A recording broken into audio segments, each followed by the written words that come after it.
नमस्कार, मैं आनंद कुमार झा और इस वीडियो में बताऊंगा मैं आपको कि नीतीश कुमार फिर से पलटी मारने जा रहे हैं और नीतीश कुमार एनडीए में जल्दी से जल्दी शामिल होंगे। और इसका कारण क्या है मैं आपको इस वीडियो में बता देता हूं। अमित शाह ने एक ऐसा दाव चला कि नीतीश के चारों खाने चित। अमित शाह ने हरिवंश जी को, जो राज्यसभा से उपसभापति हैं, उनको पटना भेजा और नीतीश से बातचीत करके अब ऐसा लग रहा है कि नीतीश कुमार की फिर से एनडीए में वापसी हो रही है, लेकिन कुछ शर्तों के साथ।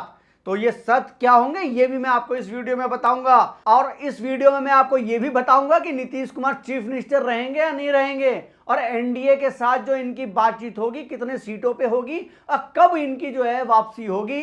घर वापसी पे कह लो, एनडीए में वापसी कह लो, या जो मर्जी कह लो, लेकिन ये इंडिया गठबंधन बुरी तरीके से टूट गया है। ये इंडिया गठबंधन तो उसी दिन टूट गया था जिस दिन राहुल गांधी ने सुबह सुबह जो है नीतीश कुमार को फोन किया था। नीतीश कुमार ने तराजू लेके तोल लिया है और नीतीश कुमार को माना जाता है कि ये तराजू तोल के ही सारे काम करते हैं। तो तराजू में एक तरफ इंडिया, एक तरफ एनडीए, तो एनडीए का पलड़ा भारी।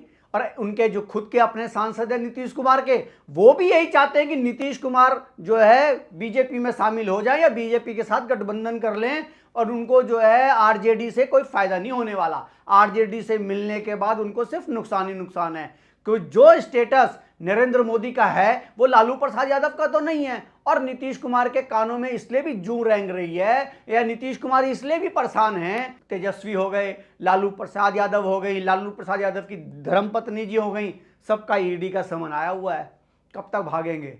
तो नीतीश कुमार पहले भी, इससे पहले भी जब पलटी मारी थी, आरजेडी छोड़ के एनडीए में आए थे, तो उसमें भी यही कारण था कि भाई कुछ जो है घपला करते हैं ये तेजस्वी। तो तेजस्वी को घपला करते हुए देखते हुए इन्होंने एक बहाना बनाया था, वही बहाना इस बार भी बनने वाला है और नीतीश कुमार की एंट्री फिर से एनडीए में होने वाली है।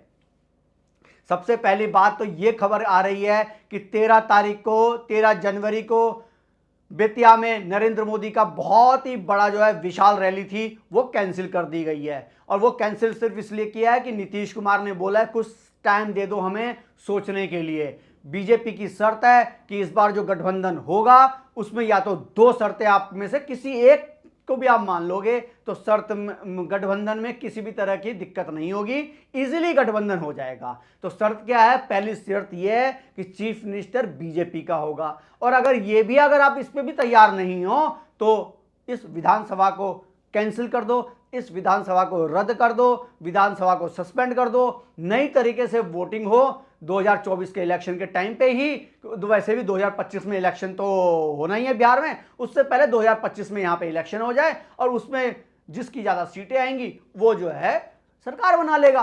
तो अगर इसमें सबसे ज़्यादा नुकसान किसी का होगा तो वो इंडिया गठबंधन का है। आपने कुछ दिन पहले खबर सुनी होगी कि लेफ्ट ने अपना जो है कैंडिडेट उतार दिया है बिहार में, और ये कैंडिडेट वहीं से उतारा है जहां से जेडीयू के सांसद हैं। तो कहने का मतलब ये है कि जेडीयू, आरजेडी, कांग्रेस और ये लेफ्ट, ये सब आपस में बिखर चुके हैं। अब इनका कोई औचित्य नहीं रह गया, इनमें जो है सिर्फ सर्फ टब्बल हो रहा है। और ये जहां पे भी जो जाता है अपनी जो है सीटें अनाउंस करके आ जाता है। आरजेडी कहते हैं हम यहाँ से, बीजेपी यहाँ से, कांग्रेस यहाँ से, जेडीयू यहाँ से, सीपीआई यहाँ से या सीपीएम यहाँ से।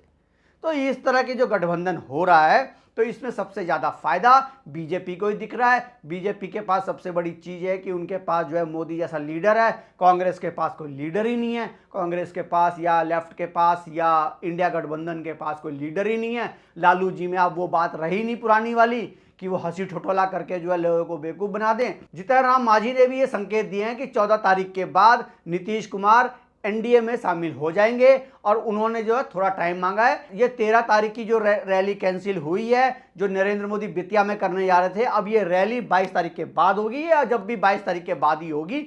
तो उस टाइम जो है नीतीश कुमार नरेंद्र मोदी के साथ खड़े हुए नजर आएंगे आपको, और नीतीश कुमार एनडीए में शामिल हो चुके होंगे। इससे पहले दही चूड़ा का जो कार्यक्रम होना है लालू प्रसाद यादव के घर में, ये दही चूड़ा के टाइम पे अब देखना है कि नीतीश कुमार के पास तो निमंत्रण तो जाएगा ही, लेकिन नीतीश कुमार क्या वहाँ प्रेजेंट होते भी हैं कि नहीं होते हैं। क्योंकि आपको याद होगा कि राबड़ी देवी का जन्मदिन अभी कुछ दिन हफ्ते पहले ही बीता है, नीतीश कुमार ने किसी भी तरह की कोई बधाई नहीं दी है।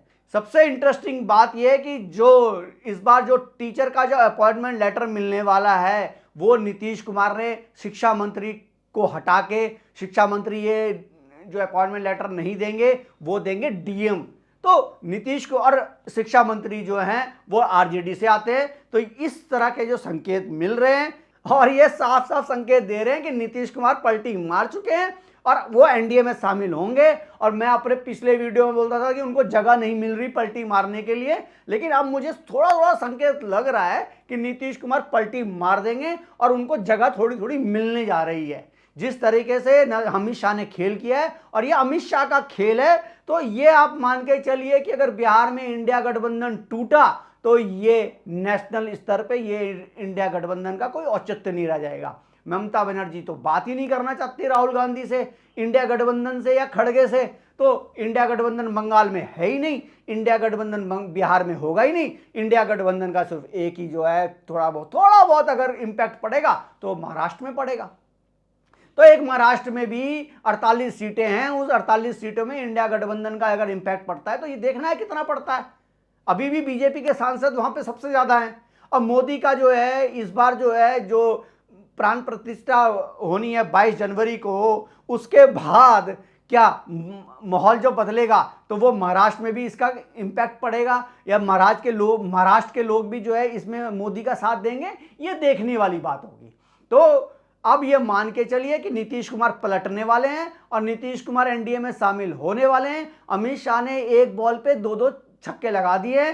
पहला छक्का ये कि पहले तो नीतीश कुमार आने वाले हैं एनडीए में, और दूसरा छक्का ये ईडी की वजह से लालू प्रसाद यादव, तेजस्वी यादव और उनकी पत्नी लालू प्रसाद यादव की राबड़ी देवी, उनके सबके ईडी के समन और इतना जो है चार्जशीट में उनका नाम, यही चीज जो है नीतीश कुमार को परेशान करती हुई जा रही है कि नीतीश कुमार पलटी मारने को तैयार है। आप लोगों को क्या लगता है कि नीतीश कुमार क्या फिर से पलटी मारेंगे? और अगर आपको मेरा कंटेंट अच्छा लग रहा है तो प्लीज लाइक, शेयर और सब्सक्राइब कर दीजिए ज्यादा से ज्यादा। और अगर आपको मैसेज भी कर रहे हैं तो आप कर सकते हैं बिना गाली दिए। धन्यवाद।